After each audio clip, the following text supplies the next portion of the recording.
The following is a production of UNO Television for KYNE TV.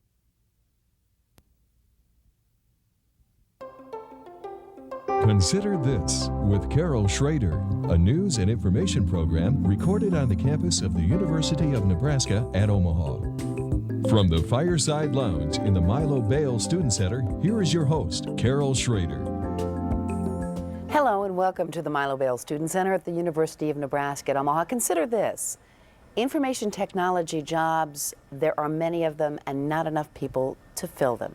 And what is the Omaha and Greater Nebraska community doing to help fill those jobs and educate those people? Well, we're going to talk about that today. My guests are Uma Gupta, Dr. Uma Gupta. She is Jack and Joan McGraw Endowed Chair of Information Technology Management for Creighton University. Also with us today is Tom McClung, Dr.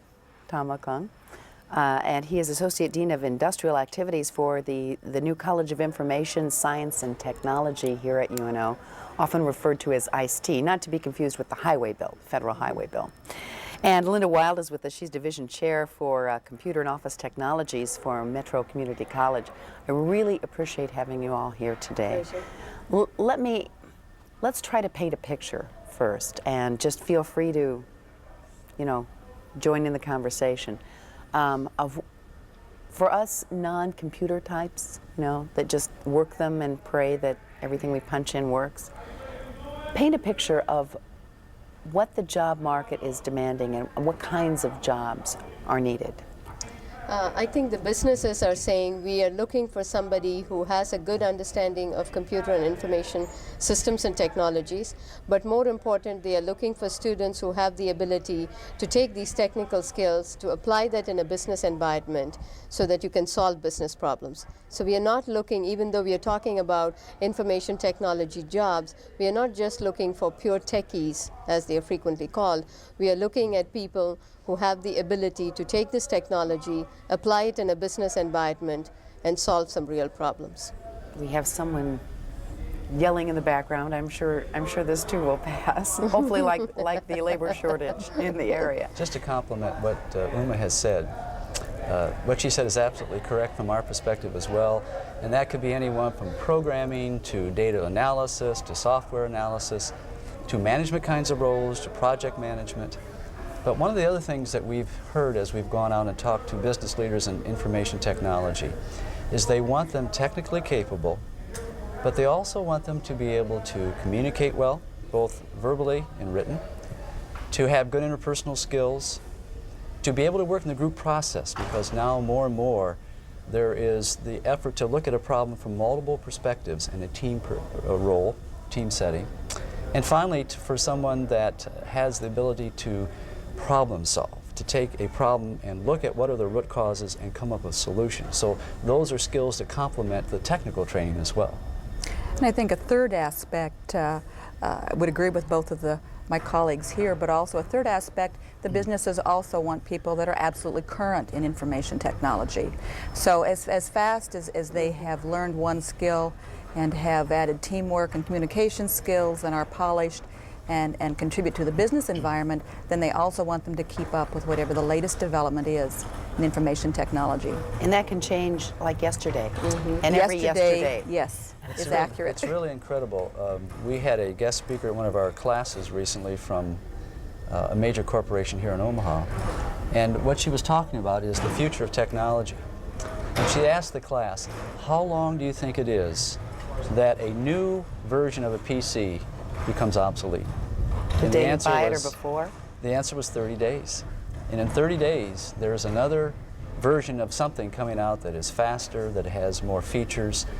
Certainly you can continue to use what you purchased for a long period of time, but the point is that technology is changing very rapidly. This is unlike anything we've ever known in our lifetime. I mean, for how many years did the simple combustion engine in a car without electronics work? And you could work on your own car, you could go to a mechanic, and they could learn by sort of trial and error.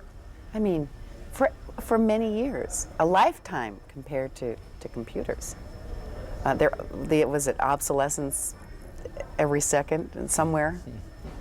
So how do we cope with that when we some of us, and I'm sure some of the viewers are saying, I'm afraid to even get on the internet. How do we even cope with the concept of this labor situation and the people needed to do things that we can't even begin to comprehend? As taxpayers, as members of the community that need to support Creighton, UNO, Metro College, and in two of those cases we're talking about tax dollars. I think the message that I tell to people is that for some people, technophobia is a reality, and we cannot minimize that. And as a matter of fact, I'm teaching a class that talks about technophobia for people who say, computers are not for me, I can't do this, I want to stay away from it. Or even for our students who say, if I take the right kind of classes, I probably can avoid taking a computer class and I can still graduate. They're looking for those, combinations where they can get out without taking computer classes. And the message is that you really cannot avoid getting onto computers and learning it. Even if you graduate from school, at some point in your work, the first day on your job, your employer is going to say, what can you do for me on a computer? So the key thing to do is to say, I have these concerns, what is the best way to address it? And that's the message to get out, that you cannot stay away from this. This is a revolution that has already taken place, and you can't say, I'm going to skip and run away from it. You just look at it and say, what's the best way in which I can address it? And so I think in all the schools, the first thing that we are requiring our students to do in the very first semester in a college is to say, take this computer class, because every other class that you take, whether it's in arts or education or law or medicine or whatever it is, you have to deal with this. So let's get you familiar with this and comfortable with this. Well, apparently, go ahead. And when I talk to those students that are not sure what to do with this thing in front of them, is to start somewhere. Information technology, the breadth of topics is so large, is just, whether it be the internet or whether it's a spreadsheet or whether it's word processing, just start someplace. And others just want to take it apart and see what makes it work. Right. And find a niche that's comfortable for you and experiment, get started. Well, I would say that our communities as a whole, in terms of the movers and the shakers and the employers, are probably ahead of the curve of the rest of us who are still going through the phobia and maybe in denial that computers really are going to be an integral part of our life. And they have taken the bull by the horn and set up, landmark education programs, and which you all are a part.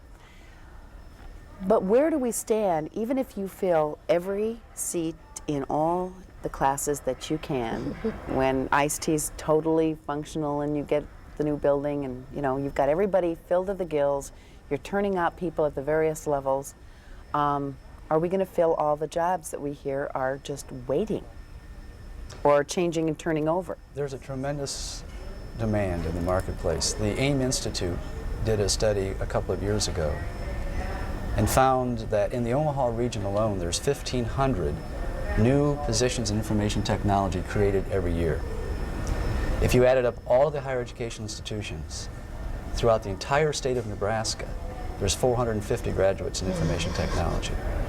Now let me see, I don't have to work a computer, even a calculator, figure that's a net. Now that was before we were created, but the point Okay. I'm trying to make is that all of us are contributors to this gap, and we all are complementing one another in our efforts to do that. The Creighton Institute has found a niche in looking at training people in skill sets, particularly in the programming languages. And we've heard a lot of that from the year 2000 bug, and That's right. getting those people on an accelerated program, which has worked, from what I hear, marvelously. Creighton University and UMA's program is working in the whole IT management world. Metro Community College, of course, is doing an awful lot in specific skill set training for those that are in the first 2 years of their education. And what we're looking to do is to build a foundation for those that are interested in educational programs working toward bachelor's degrees or master's degrees, all trying to work together to fill this tremendous gap that's there for tremendous demand. And I think Metro helps contribute to another niche, if you will, is not only do we want to support those first 2 years and get them to Creighton or UNO or whatever the four-year institution will be, but we also have people coming back to us to pick up those skill sets that Tom is talking about. So we will get them back with bachelor's and master's degrees that come back to pick up another programming language that wasn't available or wasn't around at the time when they were picking up their first degree, their first four-year degree. So that continuous learning is just a real factor in this. They don't need to go back and get another four-year degree. They just That's might right. need to complement something they already have. I want to go back to something that you said. What do people do when they are afraid of this? I think if you look at kids, you see why kids are not afraid of computers. Because they have really destructive video games on them. That could be part of it. But the other reason is for them it's just a toy. I have a 4-year-old and she has a computer and there's Cheerios on her keyboard and there's grape juice on her keyboard, and she flips out one CD and puts another in a heartbeat, because to her it's not a tool. It's just a toy that you play with. And I think people who approach a computer with that attitude, this is just a toy, you know, heck, it can't bite me, I'm just going to play with it, they seem to do remarkably well in that. And just to add to what they said, I don't think we can fill the jobs because there are certain demographics that are working in this that we have not looked at. If you look at the baby boom generation, they didn't have as many kids as the previous generation did. We're also noticing that the number of people who are going to college has dropped considerably, and it's kind of plateaued. And there are a lot of people who say, heck, I don't need a college education. I'm going to go and be an entrepreneur. I'm going to do something creative and wonderful and not be a part of a large corporation. So we are beginning to see that also taking place. So when you take all those factors into account, you cannot produce people fast enough to go and fill these jobs. And therefore the idea that we'll just have people who take an IS program or an information systems program and they will be able to meet the needs is wrong. What we are trying to do instead is to say to those who go to College of Arts and Sciences, education, anybody, we are saying you need to be computer literate and proficient. You need to be able to go into an organization and say, what can I do with computers to help this organization succeed? So again, that compartmentalization is no longer valid. And we're also looking at a number of growth opportunities. For example, when our college became official July 1996, we immediately inherited computer science and MIS from other departments in UNO. So we have about 800 students today in those programs. We're looking to grow in 3 to 5 years to 12 to 1,500 students. We're also engaged in distance learning so that we can offer instruction via satellite instruction and over time over the internet to people in central and western Nebraska, and we're already doing that today in Scottsbluff, Nebraska. We're also looking at articulating with Metro Community College so we can make it easier for students that have finished their first 2 years to transfer right into our last 2 years of instruction, so that it assists the students and helps move them along well into their last 3 and 4 years should they want to go ahead for a bachelor's degree. And so there's many different things that we're trying to do, but I really want to emphasize something, that it's absolutely critical for us to be successful, at least from our perspective, to build bridges between business and industry. Now the reason for that is that we need to make sure that we stay current with what the needs are when they finish their curriculum, so that they're taught while they're here the kinds of things that's relevant when they want to go out and be employed. So you have to anticipate, probably more so than any other industry, what the need is going to be when these kids, and often adults, come out of the door, not just what the need is when they go in the door. That's correct. That's correct. Now, given the fact that we'll never be able to fill all the jobs, fulfill all the demand that is out there, and given the fact that, so that makes a scarcity of labor, there's the whole pay issue. I got a report from the state of Nebraska. Lieutenant Governor Roback headed the IT sort of study. Where do we stand? They have a critical problem of just in the information systems and state government alone. They see that they're not paying them even near comparable with private industry. How much do we contract? They're spending, what, $23 million just in contracting services to get people to come in and fill the gaps. My economics tells me that there's a pay situation that may arise, that maybe in some areas where the scarcity is greatest, we're not paying enough. If California is luring people, if other places are luring people, where do we kind of stand with that? I mean, it's the thing that employers don't like to talk about a lot. That's a very interesting question, and I've done a lot of research into that. I do retention studies and I look at salaries. And there is a dialogue that is starting out in the information systems community that maybe there is a hype about the number of jobs that are available. That maybe this whole thing that there's such a tremendous shortage may be somewhat hyped. And the reason why people are starting that kind of a dialogue is because there are a number of people who send out their resumes to employers and never hear anything, not even an acknowledgement. And so you're thinking, well, if there's such a shortage and there's such a demand and I have the qualifications, and here are companies who are not even responding to a resume that I've sent in, how hot can the market be? So it's really worth looking at more closely. What are these figures? What exactly do we mean when we say this tremendous shortage of people? One. Two is that it's not salary alone that drives somebody to come and work for an organization. Absolutely, and we can show that the job milieu, the benefits, the just loving your job always has a lot to do with it, how your employers are to you and how they appreciate you. Absolutely. Yeah. So in terms of salary, I think when they talk about shortage, and Fortune recently had an article about this, when we talk about shortage, the companies are saying, I'm not able to find people to come and work for me at the low wages that I would like to pay them, is what they're talking about. And so it really is a reality check that we need to say, what is it that these people are worth paying? And so we need to take off our old hats where we say, well, I used to pay $20,000 to a programmer 3 years ago. Well, it's not 3 years ago. The world has changed. And the points that you make are very, very important points, because even though we know about it intuitively, many companies are not up to date, are not aware of that, are not sensitive to that, are not acting on it, and that is pay alone is not the issue. And we are seeing that in this community because they have such a tremendous shortage, not only of people, but they have a very difficult time keeping people that they hire. So one of the key issues that companies here are asking is, how do I retain the people that I keep? Well, all the issues that you talked about are issues that come into play. I think the community has been grappling with the issue of pay, and one of the reasons I say that is advisory committee meetings, which we hold frequently for our programs so that we keep that connection to business and industry. One of the questions I always ask is, what's the range of salaries for entry-level people in whatever the niche may be?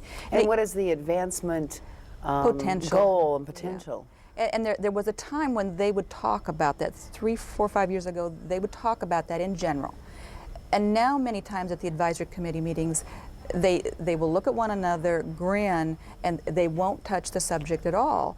And then they will talk about their bartering people from one another. So that tells me the economics, the dollars are being Well, it's almost a competitive thing now, too. Very It's much almost like I saw an interview the other day on 60 Minutes, and it had to do with baseball scouts and a Cuban baseball prospect. Okay, when you go, what does this have to do with this? But the interviewer went up and said to the Yankee scout, and so how interested are you in this person? He goes, mildly interested. And the other one says, how interested are you? He says, well, I don't think we're too interested. The bottom line is, because the next question would have been, well, how much is this person worth? Well, you don't want to show your hand. And when you're competing, I would imagine that's a factor. Well, there's a lot of dynamics here. I know there are companies, even here in Omaha, that will pay their employees a bonus of X thousands of dollars if they identify some people in programming that they can go out and hire, and if they do come, they pay the employee who recommended them. And so this would be a bounty. However you'd like to look at it, an incentive. An incentive. Excuse me, I should pick a nicer We're word. working with some high schools that are creating information technology academies. Some of those students are already working as interns, as high school students in places of business. Now, that's good for the student because it gives them a lot of experience early on in their career. But it's also good for the businesses because it enables them to identify potential employees down the road if they continue to have them work with them as interns. And one of the programs that we have in the College of IS&T is student internships for academic credit, faculty internships where faculty go out and work and use their expertise. In the real world. In the real world, and bring it back into the classroom. And also business internships, where people in places of business come in and work with us in the academic community. All part of this effort of building bridges, all part of this effort of helping to supply the kinds of people that they need and find the kind of students that they want. And that all relates back to salary and demands. And there are some demands, salary demands are being placed by some of the students now that go out into the workforce. I would imagine that even internships, that there's going to be, where it used to be you were very grateful to get college credit, that now even there's money attached to some of these internships, just there because of the rules of economics. Most of our student internships are paid. Almost all, I think. I mean, I don't know of any student who's out there working in the IS and IT industry who's not getting paid. And in the Omaha community, Sure. we have a history, and I think UNO is probably, Metro, have a lot to do with that, of a lot of working students all the way along through their career, and probably more so even at Creighton, you know, that part-time income. We saw a kind of a disappointment when we heard that Peter Kiewit was moving one of their subsidiaries to Colorado because of a concern that they wouldn't have jobs and people up and running when they needed them. Are we going to be able to fend off those sorts of things in the future? I mean, pretty much can we stem that? Well, there are those who feel that the same kind of problems that that unit said that was the case with our labor market here, that they may well find that in some of the other cities where they're going. Well, that's what I was going to ask. I'm getting the feeling that we are not alone, as the science fiction movie would imply. This is rampant. I think part of the thing is what Tom talked about earlier, and what UNO is doing and what Creighton is doing, and that is to build bridges with the business community so that they know that the educational institutions are responsive, that we are trying to meet their needs, that we are having a dialogue with them. And I don't think anyone can predict what the future is going to hold in this area. It's up for grabs. And the educational institutions that work hard, that understand what the business needs are, they are the ones who are going to do well. You know, and we need to have this dialogue with the businesses so that we understand what their needs are. We work with their projected demands and create the students that they need. We can do it. It's simply a question of doing it. And it brings up another interesting issue, and that's about enrollment. You know, how do we attract more people into this area, into this profession? And I think we have a serious image problem. I've said it a number of times on a number of platforms. When you think of IS and IT professionals, if you go to the high schools and talk to the students, that's right. Nerds. They think of nerds, they think of geeks, they think of, you know, thick glasses and sitting in some cubicle with no social skills. That's what they think of it. Quite to the contrary, if you meet some of the professionals, if you look at our board of advisors. Well, if I can look at you, and I'm. Well, you're very kind. Thank you. You all look very intelligent. You're very socialized. I imagine you have good table manners too. And the kids don't perceive it as that way. As a matter, Creighton is doing a survey of high school students, and their views are very unflattering. They don't have too many good things to say about this profession and what they think of us. And yet they'll sit at their computer. I'm sure That's they have right. a fairly good self-image, and have become much more computer expert on the whole, far more expert than their parents, just in that small comparison. And More than you realize. double at times. standard, I guess, is what I'm saying. But I want to comment on the enrollment issue. As we have struggled in the area to find these people to come help fill these positions, the enrollment at Metro and our information technology areas have been growing at about 17% a year for 4 or 5 years. So I think there's a lot of people in Omaha and the area that have heard and understand this message very clearly, that, you know, they need to add to their skill set or start into this computer environment. And we have enrollment has just been, you know, going through the ceiling for us. Well, I'm taking a course at Metro, and I went to the bookstore, and many of the people were buying computer books, so I sense that. But I also feel that most people look at Metro, and maybe this is unfair, as knowing that that's a jump that I can make, because Metro is traditionally, and don't take this negatively, is I'm a little afraid of higher education. I know I can make this step, and if I can make it there, I can make it anywhere. Well, I think we have, you know, the profile of our student, they're like 31 years of age, they're working full-time, you know, family responsibilities, and I think sometimes the financial commitment, the time commitment is just overwhelming. So if you can get at it in small pieces, if I can take a class on Friday night or Saturday afternoon or Sunday afternoon or Monday night and fit it into my schedule. So they want to do it conveniently, and I believe Metro provides that for them. But I concur with Linda. I think more and more of the students are learning that this is an opportunity for them to really have a good career path if they get into information technology. In our new college, we created 6 core courses that every student must take as they come into our college, regardless if they go into major in computer science, into managed information systems, into information technology. They all have to take this. The first of those 6 courses is a 2-hour overview seminar that's taught by Dean Mulder and myself. And we offered it for the first time last semester. We thought we may have 120 students. We had 218 enroll. This semester we're limited because we're offering it by distance to Scotts Bluff to a classroom that only holds 40. But we're already being told that next fall the backlog is over 300 students. So there's a demand, I think, that's growing to second what Linda is saying. Well, the pent-up demand, and that can come out of various areas of not even knowing you are demanding this, but suddenly you realize that this is a good thing, so the pent-up demand is starting to come to the fore. Let me ask quickly, because we're winding down, is the public will on the business level, the governmental level, in other words, the people who spend our tax money, I know the Walter Scott say we'll support the new UNO iced tea and we'll make it one of the best. Is the public will there to do what needs to be done educationally?